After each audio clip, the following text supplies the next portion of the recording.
Good morning बच्चों। मैं आपकी गायत्री मैम। आप लोग को मैंने तीसरा चैप्टर पढ़ा दिया था, उसका क्वेश्चन आंसर भी करवा दिया था। शॉर्ट और लॉन्ग दोनों क्वेश्चन हो गए थे। ये आपका चौथा चैप्टर है। और तुम लोगों ने कमेंट में कहा था कि मैंने लेसन 1 का 5वां प्रश्न नहीं कराया। 5वें प्रश्न में 3 हास्य है, और ये हास्य मैंने सोचा था, मैं जानते हो कि मैं विस्तार से बताती हूँ हास्य को, और ये मोबाइल के माध्यम से उसे मैं सही से नहीं बता पाऊँगी, इसलिए मैंने नहीं बनाया था। लेकिन अगर तुम लोगों ने फिर से कहा है तो मैं उसे भी बना के आजकल में डाल दूँगी। आज हम चौथा चैप्टर पढ़ेंगे, चंद्रशेखर आज़ाद। चंद्रशेखर आज़ाद को कौन नहीं जानता। ये तुम आज से जब भी हमारे स्वतंत्रता सेनानी के बारे में बातें होती हैं तो चंद्रशेखर आज़ाद की वो रूप का प्रदर्शन हमारे चेहरे पे नाम लेते ही उनका पूरा शरीर का जो उनका वर्णात्मक था वो हमारे सामने प्रस्तुत हो जाता है। हमारे अंदर खून की में जो गर्मी होती है जैसी उनकी थी, वैसे हर एक व्यक्ति को उनके नाम लेने से ही आ जाती है। आज़ादी के दिनों में उन्होंने क्या किया और भारत को किस तरह से अंग्रेजों के गुलामी से लड़ाई की, वो सारी विशेषता उनके उनके जीवनियों से या उनके निबंधों से या उनके लेखों से पता चलता है। हम आज चंद्रशेखर आज़ाद को पढ़ेंगे। आज़ादी किसे नहीं अच्छी लगती, चाहे पिंजरे का पंछी हो, चाहे रस्सी में बंधा हुआ पशु। सही परतंत्रता के बंधनों को तोड़ फेंकना चाहते हैं। फिर मनुष्य तो पशुओं की अपेक्षा अधिक बुद्धिमान और संवेदनशील होता है। उसे गुलामी की जंजीर सदा ही खटकती रहती है। सभी देशों के इतिहास में आज़ादी के लिए अपने प्राणों की बलि देने वाले वीरों की उदाहरण मिलते हैं।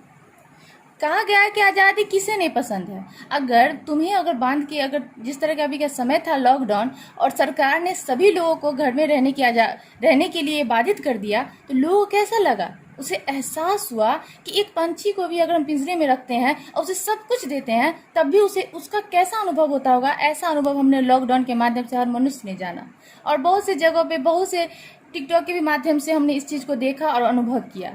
इसी तरह बच्चों, किसी को भी कभी भी परतंत्रता पसंद नहीं होती है।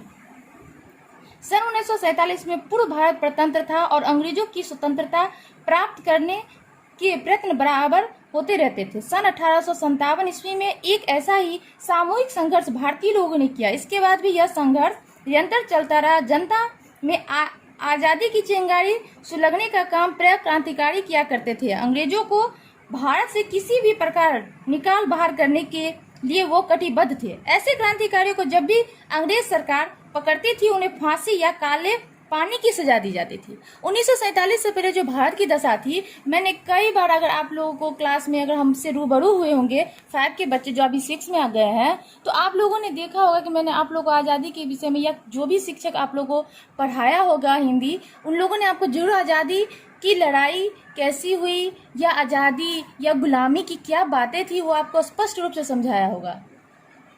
वो क्या करते, जब भी कोई क्रांतिकारी लड़ने के लिए अंग्रेज की गुलामी से लड़ाई करने के लिए जब उतरते थे, तो उन्हें जब वो पकड़े जाते थे तो क्या करते थे, उन्हें फांसी की सजा दी जाती थी। और फांसी की सजा अगर ना दे सके तो उसे काले पानी भेज दिया जाता था। अब तुम लोग कहोगे कि काले पानी क्या था, तो काले पानी की सजा वो होती थी कि ऐसा एक जगह बनाया गया था, ऐसे टापू पे ऐसा जेल बनाया गया था जहां वहां कैदियों को छोड़ दिया जाता था। न उसे भोजन और ना ही पानी, किसी भी प्रकार की सुविधा नहीं दी जाती थी, और उन्हें वहां मरते छोड़ दिया जाता था। वो घुट घुट के तरफ के मर जाते थे। यही उस समय की एक काले पानी की सबसे बड़ी सजा मानी जाती थी। भारत माँ की आजादी के लिए अपने प्राणों की आहुति देने वाले क्रांतिकारियों ने चंद्रशेखर आजाद का नाम अग्रण्य है। कहा गया है कि भारत में आजादी के लिए प्राण की आहुति देने के लिए कौन सबसे ज्यादा जाने गए, चंद्रशेखर आजाद।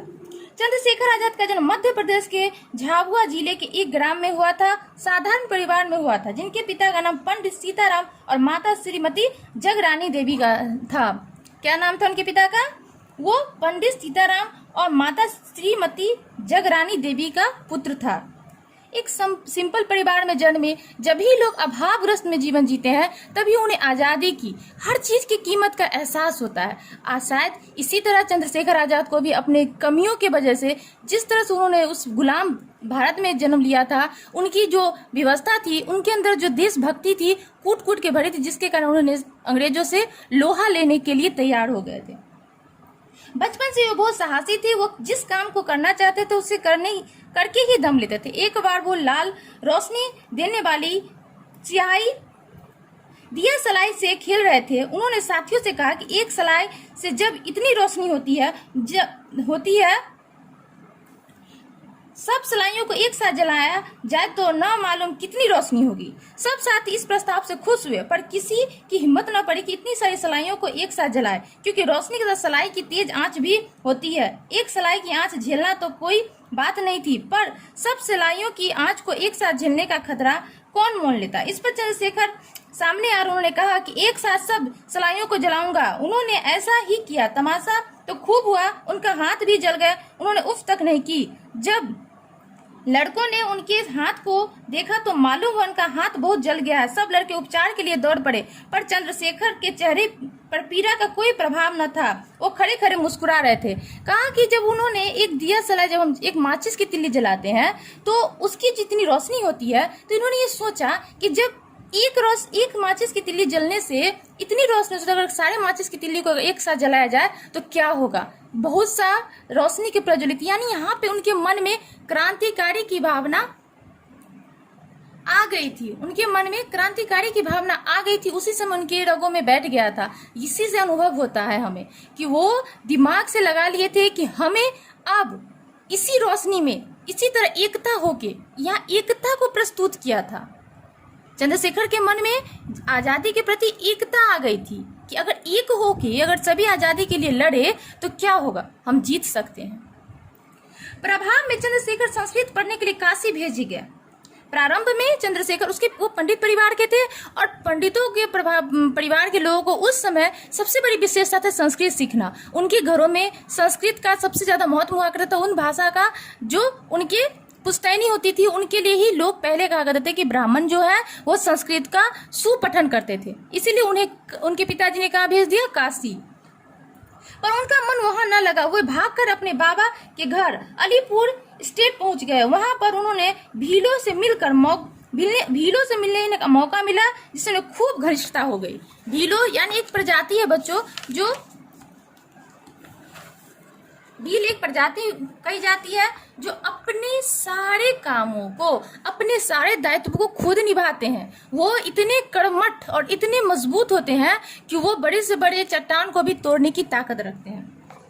वो एक आदिवासी, भील एक आदिवासी है। इतना आप लोगों को अभी याद रखना, इससे ज्यादा आपको नहीं। अगर दूसरे क्लास के तो मैं आप लोगों को, लेकिन अब ये बच्चे हैं, आप लोग 6th क्लास के बच्चे हैं, इसलिए मुझे भील का आदिवासी से ही आप लोग का तात्पर्य हो जाए, आप लोग जाने इसको, यही इतनी काफी बात है। उन्होंने उसे धनुष बाण चलाना सिखाया और थोड़े ही दिनों में वे अच्छे निशानेबाज हो गए। उनके चाचा ने जब यह बात सुनी तो उन्हें फिर काशी भेज दिया, जिससे वो कम से कम उन भीलों के साथ छूटे। अब भील तो क्षुद्र जाति के थे और ये थे ब्राह्मण। किसी उनके परिवार को ये गवारा ना था। पहले जो छुआछूत की थी, बातें इतनी होती थी कि अगर भील जाति हो या छोटी जाति हो, वो अगर किसी ब्राह्मण को छू ले तो वो अपना स्नान कर लेते। उस समय तत्कालीन ही वो स्नान कर लेते थे। वो अपने उस जगह को कहा जाता था कि अगर उनके घर के आंगन की मिट्टी अगर छू जाए तो वो उसे कटवा के फेंक देते थे। इतनी छुआछूत को पहले के लोग मानते थे। लेकिन चंद्रशेखर आजाद के हृदय में तो देशभक्ति थी, देश प्रेम था। वो इन सब चीजों को नहीं मानते थे। उनसे उन्होंने क्या किया, तीर कमान चलाना सीखा, तीरंदाजी सीखा। लेकिन उनके चाचा को यह गवारा न था और उनके चाचा ने क्या किया, उन्हें फिर से काशी भेज दिया। क्यों? संस्कृत सीखने के लिए।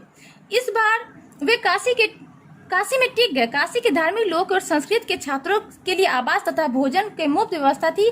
ऐसे एक स्थान पर एक चंद्रशेखर संस्कृत व्याकरण पढ़ने लगे, पर उन्होंने उस पर भी मन नहीं लगा। स्वभाव में उन्हें एक जगह टिक कर बैठना अच्छा नहीं लगता था। इस कारण वो कभी कभी गंगा के घंटों तैरते तो कभी कथा वाचकों वालों के पास बैठकर रामायण, महाभारत और भागवत की कथा सुनते। वीरों की गाथाएं उन्हें बहुत पसंद आती थी।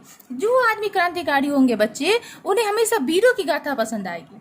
रामायण और महाभारत की बातें किसे अच्छी लगती है? जो आध्यात्मिक होते हैं। और इनके मन में तो क्रांतिकारी बसी हुई थी। उनके पिताजी उन्हें काशी भेज दिया कि तुम जाओ वहाँ संस्कृत सीखो, लेकिन वहाँ क्या किया उन्होंने?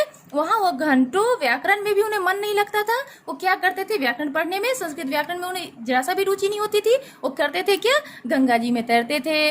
वहाँ के जो भी गुरु होते थे, जो भी तट पे रहने वाले ब्राह्मण होते थे, उनसे वो रामायण गीता ये सब सुना करते थे। चंद्रशेखर जब 10-11 वर्ष के थे तब जालियांवाला बाग का भयंकर हत्याकांड हुआ, जिसमें सैकड़ों निरपराध भारतीयों को गोली का शिकार होना पड़ा। जालियांवाला बाग चारों ओर ऊंची ऊंची दीवारों से घिरा एक मैदान था, जिसमें बाहर निकलने के लिए केवल एक तरफ का पतला सा रास्ता था।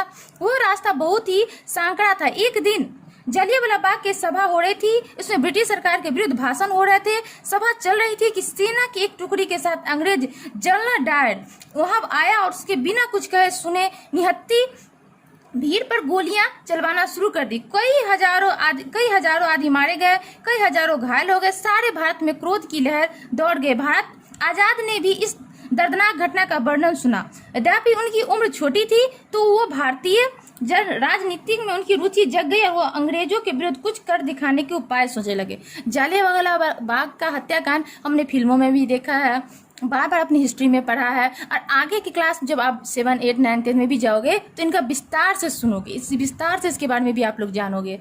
जालियांवाला बाग हत्याकांड एक ऐसा था जिसमें हमारे भारतीयों को बुला के एक भाषण के दौरान उसे गोलियों से भून दिया गया था। कौन? जनरल डायर ने, और उन्हें मार के मौत के घाट उतार दिया था। उन्हें लगा था कि अगर इन्हें मार दिया जाएगा तो इस भारत की अगर आधी आबादी मर जाएगी तो हमें व्यापार करने में या इसे अपने कब्जे में लेने के लिए, भारत को कब्जे में लेने के लिए सुविधा होगी, और इन्होंने इसीलिए मारा था। उन्होंने उन्हीं दिनों ब्रिटिश युवराज एक और बात, इसमें एक बात और बताई थी कि जब ये बात वो हमारे चंद्रशेखर आजाद ने सुना था, उन्हें बहुत दुख हुआ था, और वो उस समय बहुत छोटी उम्र के होने के बावजूद भी उनकी क्रांतिकारी उनकी हृदय में जो थी वो कूट के भरी थी। वो बौखला गए, तो उन्होंने अपने मन में यह ठाना था कि वो अंग्रेजों से लड़ने के लिए अब तैयारी शुरू करेंगे, और राजनीतिक में रुचि जग गई और अंग्रेजों के विरुद्ध उसने कुछ दिखाने का उपाय सोचा, उससे लड़ने का उन्होंने उपाय सोचा। उन्हीं दिनों ब्रिटिश युवराज एडवर्ड भारत आए हुए थे। काशी आने पर उनका कार्यक्रम था।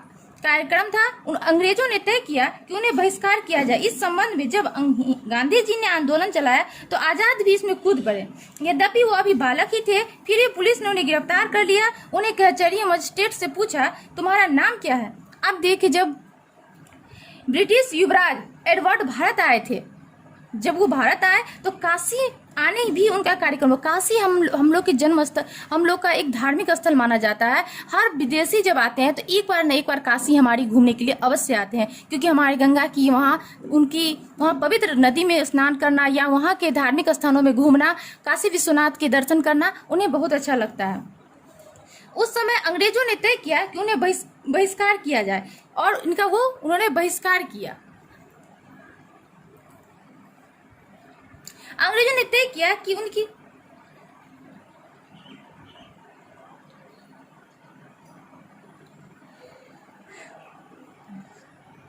बच्चों, अच्छा, ये क्लास में अब तक यहीं तक स्टॉप करती हूँ, और मैं अगले क्लास में इसको बढ़ाऊंगी। आधा इसका पार्ट 1 में आप लोग इसे पढ़ लेंगे।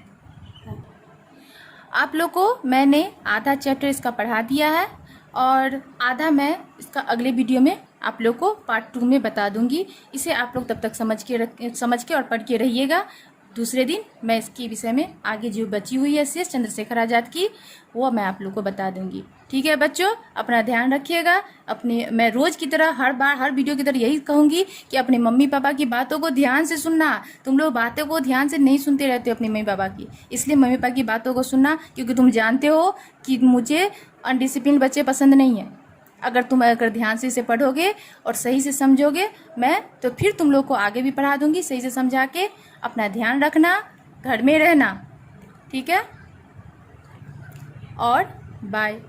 ठीक है बच्चों, मैं रखती हूँ।